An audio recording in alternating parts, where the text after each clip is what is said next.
22 अगस्त 1939 Adolf Hitler, जो कि Germany का एक मशहूर तानाशाह था, ने नाजी पार्टी को संबोधित किया। Who saw in him their chance to restore the Hohenzollerns to the throne. Dass ich anständig meine Zeit verwendet habe im Dienste meines Volkes. Brutality is respected. I shall spread terror.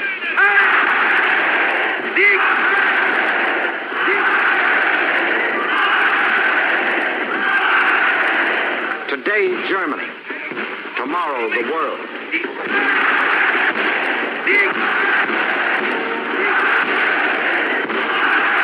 Red forces ने 1 सितंबर 1939 को Poland पर attack कर दिया, जिसने second world war शुरू कर दिया।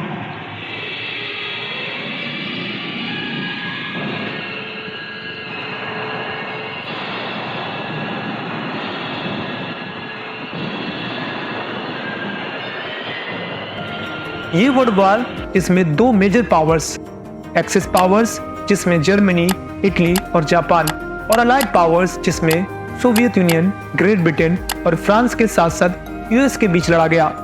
इसमें पूरे वर्ल्ड का जियोग्राफिकल शेप चेंज कर दिया। क्या थी इसकी एक्चुअल वजह? जर्मनी, जो कि फर्स्ट वर्ल्ड वॉर के बाद इकोनॉमिकल डाउनफॉल पे था, उसने कैसे इतनी सारी कंट्रीज को जीता और पूरी दुनिया को वर्ल्ड वॉर सेकेंड पे ढकेल दिया? तो क्या थी इसकी एक्चुअल वजह? क्या थी कहानी वर्ल्ड वॉर सेकेंड की? आज हम डिटेल में बात करेंगे।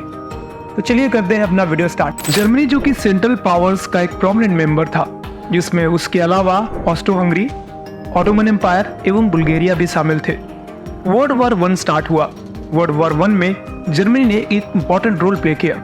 जर्मनी ने अपने सारे रिसोर्सेस को इस्तेमाल किया, जिसकी वजह से वर्ल्ड वॉर 1 इतना ज्यादा डिस्ट्रक्टिव एवं हॉरिफाइंग बना। हालांकि इसके कॉन्सिक्वेंसेस भी जर्मनी को फेस करने पड़े।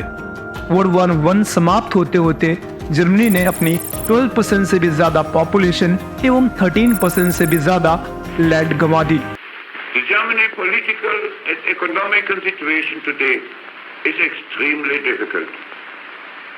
This is the result not only of having lost the World War, but above all the outcome of the fact that Germany's former enemies are oppressing here above endurance. इसके बाद allied forces ने Germany को world war 1 के लिए responsible ठहराया, जिसके लिए Germany को ट्रीटी ऑफ वर्साइल पे साइन करना पड़ा। 28 जून 1919 को ट्रीटी ऑफ वर्साइल फ्रांस में साइन की गई।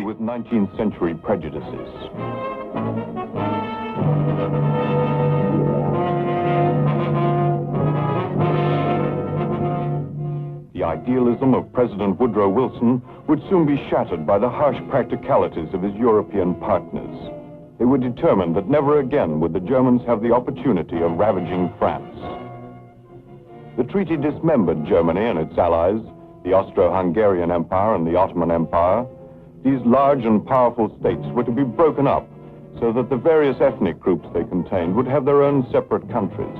जिसके तहत जर्मनी को वॉर रिपेरेशन के तौर पर एक बड़ा अमाउंट अन्य कंट्रीज को देना था। इसके साथ साथ इस चीज को भी ध्यान में रखा गया कि फ्यूचर में दोबारा जर्मनी ऐसा ना कर पाए। इसके लिए जर्मनी पे कई सारे सैंक्शंस भी लगाए गए। इसके लिए जर्मनी को अपनी मिलिट्री कमजोर करनी पड़ी। अब Germany limited military, limited weapons और लिमिटेड नेवी ही रख सकता था।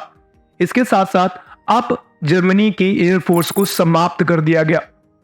वॉर रिपेरेशन के तौर पर जर्मनी को अपना काफी सारा टेरिटोरियल हिस्सा अन्य कंट्रीज को देना पड़ा, जिसका इफेक्ट जर्मनी की इकोनॉमी को पड़ा और जर्मनी इकोनॉमी और भी ज्यादा डाउनफॉल पे चली गई। एडोल्फ हिटलर, जो कि वर्ल्ड वॉर 1 के दौरान जर्मन आर्मी में थे, ट्रीटी ऑफ वर्साइल साइन होने के बाद उन्होंने पॉलिटिक्स में इन्वॉल्व होना स्टार्ट किया, जिसके चलते उन्होंने नाजी पार्टी ज्वाइन की। नाजी पार्टी, जिसे 1919 में जर्मन वर्कर्स पार्टी नाम से स्टेबल किया गया था, जिसे 1920 में एडोल्फ हिटलर ने इसका नाम बदलकर नेशनल जर्मन वर्कर्स पार्टी यानी नाजी पार्टी बना दिया। नाजी पार्टी अपने एक्सट्रीम नेशनलिस्ट एवं एंटी डेमोक्रेटिक आइडियोलॉजी के लिए फेमस थी। उस समय वाइमार रिपब्लिक पार्टी, जो कि ट्रीटी ऑफ वर्साइल के बाद जर्मनी में स्टेबल की गई थी, डे बाय डे वीक होती जा रही थी। इसका बेनिफिट नाजी पार्टी को मिला। नाजी पार्टी को हिटलर का लीडरशिप मिला, जिसके चलते नाजी पार्टी की पॉपुलैरिटी डे बाय डे बढ़ती गई। 1923 में हिटलर ने जर्मन गवर्नमेंट को ओवरथ्रो करने की कोशिश की, जिसके चलते उन्हें जेल जाना पड़ा। जेल में उन्होंने अपनी ऑटोबायोग्राफी लिखी, कैम्प नाम की एक बुक लिखी। इसमें उन्होंने ज्यूस कम्युनिटी को जर्मन प्रॉब्लम्स के लिए रिस्पॉन्सिबल ठहराया और उन्होंने अपने फ्यूचर गोल्स को लिखा, कैसे वो जर्मनी को एक प्रॉस्परस एवं बड़ा साम्राज्य बनाना चाहते हैं। हालांकि जेल से बाहर आने के बाद उन्होंने अपने आइडियोलॉजी को लोगों को भी बताया। हिटलर की आइकॉनिक पर्सनालिटी और करिज्मेटिक स्पीच ने जर्मन्स को इन्फ्लुएंस किया। उस समय जर्मनी इकोनॉमिक डिप्रेशन में था और उन्हें लगा शायद हिटलर में वो दम है जो उन्हें इस प्रॉब्लम से बाहर निकाल सकते हैं। नाजी पार्टी ने इसका फायदा उठाया और प्रोपेगेंडा फैलाया और पोर्ट्रे किया हिटलर एक सुपर हीरो है जो जर्मन्स को सारी प्रॉब्लम से बाहर निकालने आए हैं। इसका फायदा नाजी पार्टी को हुआ और 1933 में हिटलर जर्मन चांसलर बना।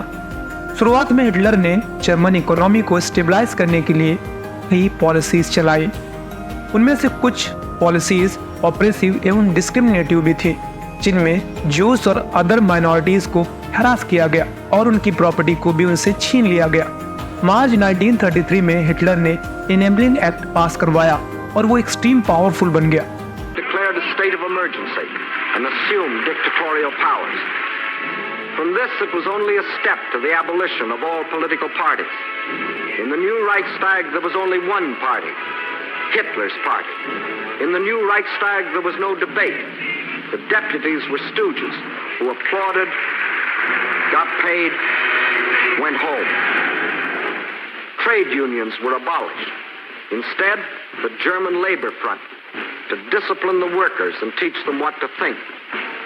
Music, literature, all outlawed or destroyed unless it supported what the German leaders were trying to sell. Scientists, physicians, their professions were banned to them unless they supported the Nazi ideology. Bismarck had added the industrialist as the fourth pillar of the warlike state. Hitler added a fifth, the professional gangsters, armed thugs to enforce his decrees.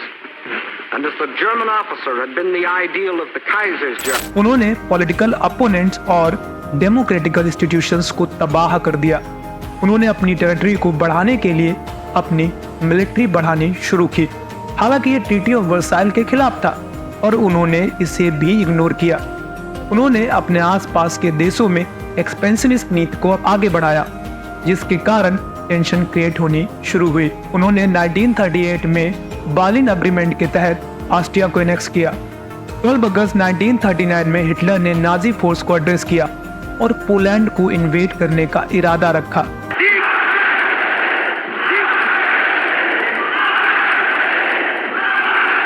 in my schools, the youth will grow up before which the world will shrink back.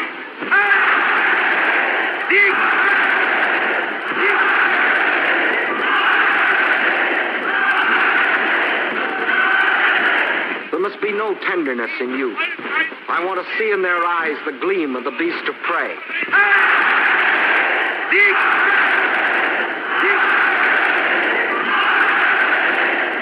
Brutality is respected.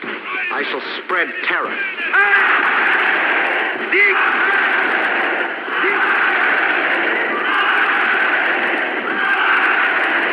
Today, Germany.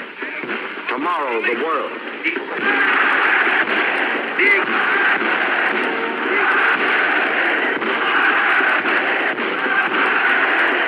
1 सितंबर 1939 को Germany ने अपने divisions को Poland में भेजा और वर्साव शहर को target किया और रात में हवाई हमले शुरू कर दिए। जैसा कि उन्होंने सोचा था, जर्मनी की एफिशिएंट मिलिट्री टेक्निक्स और एडवांस वेपन्स का यूज करके उन्होंने पोलैंड को बहुत जल्दी ही कंक्योर कर लिया। इसी इन्वेजन के साथ ब्रिटेन और फ्रांस ने जर्मनी के अगेंस्ट वॉर डिक्लेयर कर दिया। जर्मनी का इन्वेजन अभी यहाँ तक सीमित नहीं था।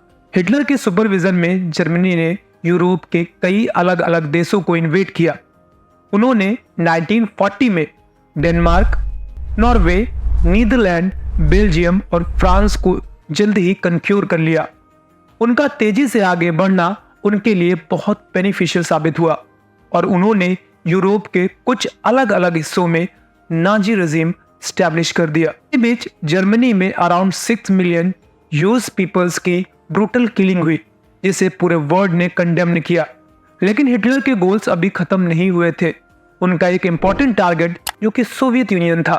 शुरुआत में सोवियत यूनियन ने जर्मनी के साथ नॉन अग्रेशन पैक्ट साइन किया, लेकिन जून 1941 में ऑपरेशन बारबारोसा के तहत जर्मनी ने सोवियत यूनियन को इन्वेड किया।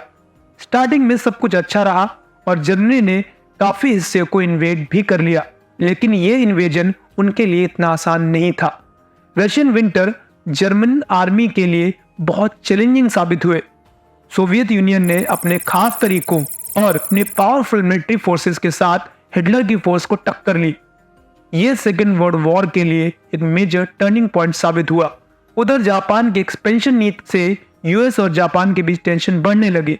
हालांकि अभी तक यूएस ने अपने आप को आइसोलेशन पॉलिसी के तहत इस वॉर से अलग रखा था, पर जापान ने 7 मई 1941 को पर्ल हार्बर पर अटैक किया, जिससे यूएस डायरेक्टली इस वॉर में इन्वॉल्व हो गया और यूएस ने ऑफिशियली एक्सिस पावर्स के खिलाफ वॉर डिक्लेयर कर दिया। 1943 में अलायंस, जिसमें ब्रिटेन, यूनाइटेड स्टेट्स और सोवियत यूनियन थे, का एक खास कोलिजन बन गया और इसी साल में उन्होंने नॉर्थ अफ्रीका कैंपेन में हिटलर की फोर्स को हराया।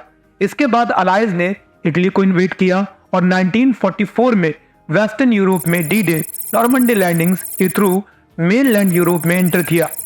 जर्मनी अपने वेरियस फ्रंट्स पे धीरे धीरे वीक होने लगा। मई 1945 में जर्मनी की हालत काफी बेकार हो गई। अलायंस ने जर्मनी के अंदर और बाहर से कंट्रोल करना शुरू किया। हिटलर को और उनके क्लोज एसोसिएट्स को पीछे हरा दिया। हिटलर ने खुद सुसाइड कमिट किया और जर्मनी के सरेंडर करने के बाद वर्ल्ड वॉर सेकेंड ऑफिशियली खत्म हो गया। वर्ल्ड वॉर सेकेंड के बाद जर्मनी के आधे देश पर सोवियत यूनियन का कंट्रोल था और आधे देश पर अमेरिका, ब्रिटिश और फ्रांस जोन में था। 1949 में ईस्ट जर्मनी, जो कि सोवियत यूनियन जोन, और वेस्ट जर्मनी, जो कि अलाइड जोन्स बना। ईस्ट जर्मनी सोवियत इन्फ्लुएंस में कम्युनिस्ट कंट्री बना, जबकि वेस्ट जर्मनी कैपिटलिस्ट कंट्री बना। यह डर था कि जर्मनी फिर से पावरफुल कंट्री ना बन जाए, इसीलिए अलायंस ने जर्मनी की ताकत को कंट्रोल करने के लिए अपने रिस्ट्रिक्शंस लगाए। इस तरह जर्मनी ने दूसरे देशों को इन्वेड करके अपनी एक्सपेंशनिस्ट गोल्स को पूरा किया, लेकिन उनके अग्रेशन और अलायंस फोर्सेस के साथ मिलकर टक्कर से उन्हें हरा दिया गया। वर्ल्ड वॉर सेकेंड के बाद जर्मनी 2 अलग अलग देशों में डिवाइड हुआ और फिर से एक पावरफुल नेशन बनने में अब शायद और भी ज्यादा समय लगेगा।